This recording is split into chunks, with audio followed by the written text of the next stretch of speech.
What's up, YouTube? If you're new to my channel, my name is Frankie. I lost 120 pounds and I like to help people, normal people, lose weight just how I did. Make sure you leave a like, subscribe, comment, everything. Now let's get right into the video. So in today's video, we're going to be going over 5 of my tips on how to become a pro in the gym, especially for all the newcomers who might be barely getting into the gym.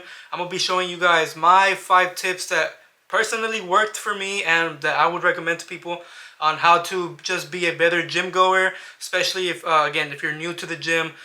Try these tips out, they might help you out. Okay, so my number 1 tip I have for anybody who ever asks me is to go into the gym with clothes that's comfortable, that you feel comfortable in, even in clothes that you might feel highlights maybe like your favorite parts of your body, right? So if you want to wear a tank because you like the way your biceps or triceps look, go for it. Now I recommend this because you want to go into the gym confident, and in my opinion, if you look good, you feel good, right? So if you go into the gym looking good, you're going to be feeling good and you're going to be excited about, your workout, your lift, and all these things. And you guys already know that YoungLA has you covered with that. So I will leave the link in the description for YoungLA down below. Code Frankie will save you 15% off. And YoungLA for her is dropping August 3rd. Ladies, don't miss out on that drop. Code Frankie also. And while we're still on the topic of like attire and just getting into the gym, and something that's comfortable, we could also touch on shoes. Now, shoes is obviously a personal preference, but I do think that certain things call for certain things, if that makes any sense. So for example, if it's leg day and you're gonna be doing a lot of compound movements, maybe like your hack squat, your regular back barbell squats, you're going to be doing lunges, all these movements where your feet has to be flat on the ground, you might want to go with a shoe like a Converse Chuck Taylor that's actually like flat on the ground. So you just have more balance and everything, and your gym fit is going to look a lot better with Chucks, I promise. For leg day, I definitely recommend you guys to invest in a flat shoe. Again, doesn't have to be Converse. It could be Vans, whatever you feel comfortable in. And if, for example, I'm going in just to do cardio, on my rest day, I want to go in something more comfortable, light, so I recommend maybe like some sort of running shoes, like these two that I have right here. These two are perfect, for just a regular gym day, if it's upper body day, whatever, or if you want to change out after leg day to do some cardio and some comfortable running shoes, I highly recommend that. Also, you can fit all of that into your gym backpack, which should also be part of, your whole gym attire. And if you guys are looking for a good gym backpack or just regular backpack, YoungLA also has this perfect backpack that you can fit your laptop. It's basically a small bag where you could carry like a weekend worth of stuff like clothes in here. Highly recommend you guys get this YoungLA Code Frankie. But yeah, wrapping up, the first tip will be, your whole gym attire has to be kind of on point, because the more I look at older videos of me in the gym, I'm kind of like, man, I wish I kind of had like more like, not to sound corny, but like gym drip. Because I do think that just kind of boosts your self-confidence, and if your confidence is high in the gym, you're going to be performing a lot better than if you don't feel so confident. So tip number 2 will be to walk into the gym with an actual plan in hand, right? You don't want to just go in and free ball your workout. You want to go in, either it's written down on your phone, you just kind of have an idea of what you're going to be doing. Maybe you saw a YouTube video of somebody's like full workout. Just go in with some sort of plan that you're going to do. Because the last thing you want to do is just be walking around, kind of mixing certain workouts together that might not really correlate, like that muscles might not correlate with each other. So yeah, just walking in with a plan, knowing what you're going to do, write it down if you need to, but I think that can really also boost your confidence in the gym, because you're not just, again, just like walking around, wasting time, just doing random machines. Just go in with a plan, watch some YouTube videos if you have to, watch some of my older videos on Instagram or TikTok if you have to, on certain workouts you should do. And also pair this with maybe a new like regimen you're going to follow, like as in workout wise. So, you got to set up your split, right? You could do push, pull, legs, which basically, Monday will be push, Tuesday will be pull, Wednesday will be legs. You repeat that until Saturday, and then Sunday will be, your rest day or whatever. My current split is the Arnold split. So what I do is Monday is chest, triceps, and shoulders. Tuesday is back and biceps. Wednesday, legs and abs. To be honest, I skip abs like 56% of the time. And then, I repeat that until Saturday, and then Sunday is my rest day. But it's still my active rest day, so I might go into the gym and just, walk on the treadmill, do the elliptical 30 minutes. For the most part, I do like being a different type of active, so I like to play pickup basketball, or I'll go on a walk with my dog or something like that. I just like to change it up just to still stay active during my rest day. Tip number 3 is going to be proper prep before you actually step into the gym. So what I mean by this is steps you can take that are not mandatory, but I think can help you out, you know, when you're actually in the gym. Because like back in the day when I was new to working out, I just go, you know, into the gym without anything. I just walk in there. But after time, you learn, you grow from it, whatever. So now I'm going to share these tips with you guys. So even though this tip is back at your house or your apartment, wherever you stay at, I still think it's just as beneficial as the tips that I give while you're in the gym.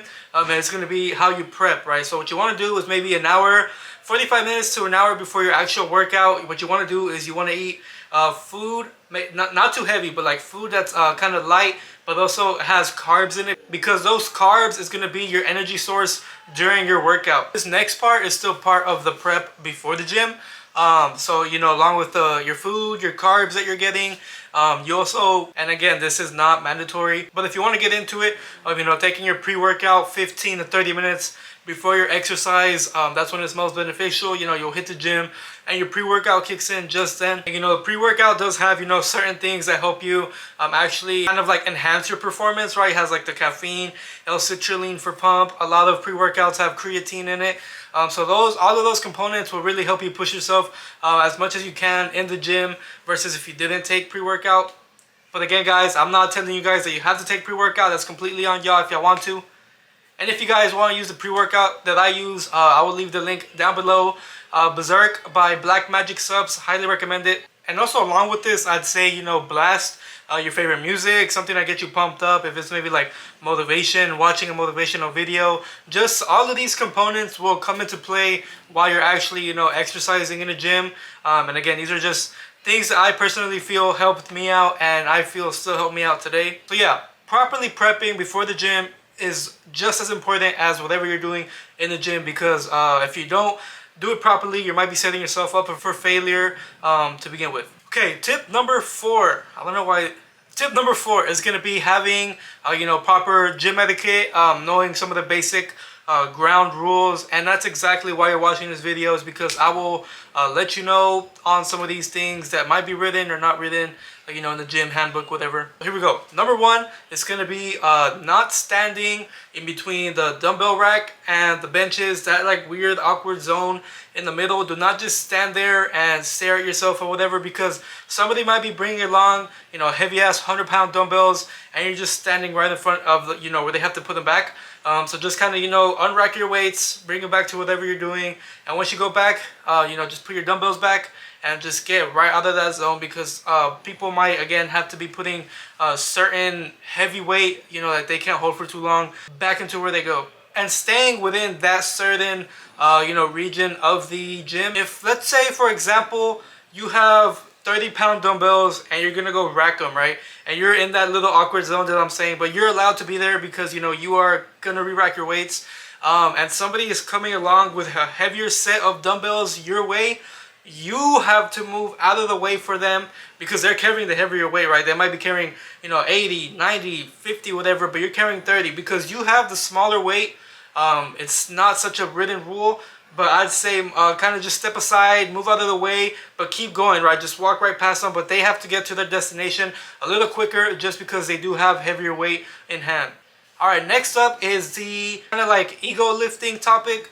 Right, so you guys, especially if you're new to the gym, do not try to impress people by, you know, just lifting heavy ass weight, because form really matters in the gym, right? Form over weight any day. You guys want to make sure you master your form and everything before you start moving up in weight, right? So yeah, no ego lifting. Do certain weight that you could properly actually, you know, do the motion how it's supposed to be done. Don't just add a whole bunch of weight because you want to look cool or whatever. Like, You'll get there, bro. I promise you will get there. Just kind of work your way up, just like everything in life, right? Start from the bottom, work your way up to the certain weight that you want to do, and then go from there. Staying on this topic, right? Slamming weights, I'd say to a certain extent is okay. But if you're excessively, like if you're on a Smith machine and you're just like pumping out the rack pulls with like 3 plates on each side, first of all, that might be ego lifting to begin with. and then you just slam him on the Smith machine. That's, I'd say, where you like kind of cross the line, and you shouldn't be slamming your weights like that. But let's say you're pulling a heavy deadlift, might be a PR or whatever, and you can't really hit it and you have to just drop it. I'd say that's when it's okay to drop the weight, right? But if you're pumping out 30-pound dumbbell chest presses, don't throw them and slam them on the floor, because not only can you just fucking hit somebody and injure them really, really badly, but you just come off like as a douche.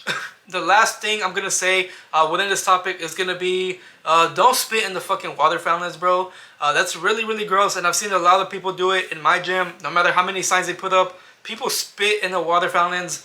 I don't care what you gotta do. Go outside, go to the restroom. Do not be doing that gross shit, please. Alright, that's gonna wrap up this tip, which was like a bunch of smaller tips in one tip, but it's really just like educating you guys. But now we're gonna move on to the last tip, tip number 5. Tip number 5 is gonna be to go with somebody, right? Have a workout buddy, a workout partner. Even if both of you guys are new to the gym, it's much more comforting to actually go in with somebody and work out with them, because you know, you just go back and forth with each other, and you kind of just, not to sound corny again, but you kind of grow this bond with your workout partner than just like being regular friends, because you guys start holding yourself accountable to actually go to the gym, kind of eating clean, things like that. So that is really motivating, and I highly recommend you guys to get a gym partner, whether it's your brother, sister, dad, fucking homeboy or something. And then you guys can come up with a workout together, and it's not just one brain, but it's 2 brains instead thinking together. You know, that just puts yourself in a way, way better position. Alright guys, all of those were tips that you can follow that I hope gets you a little more comfortable in the gym.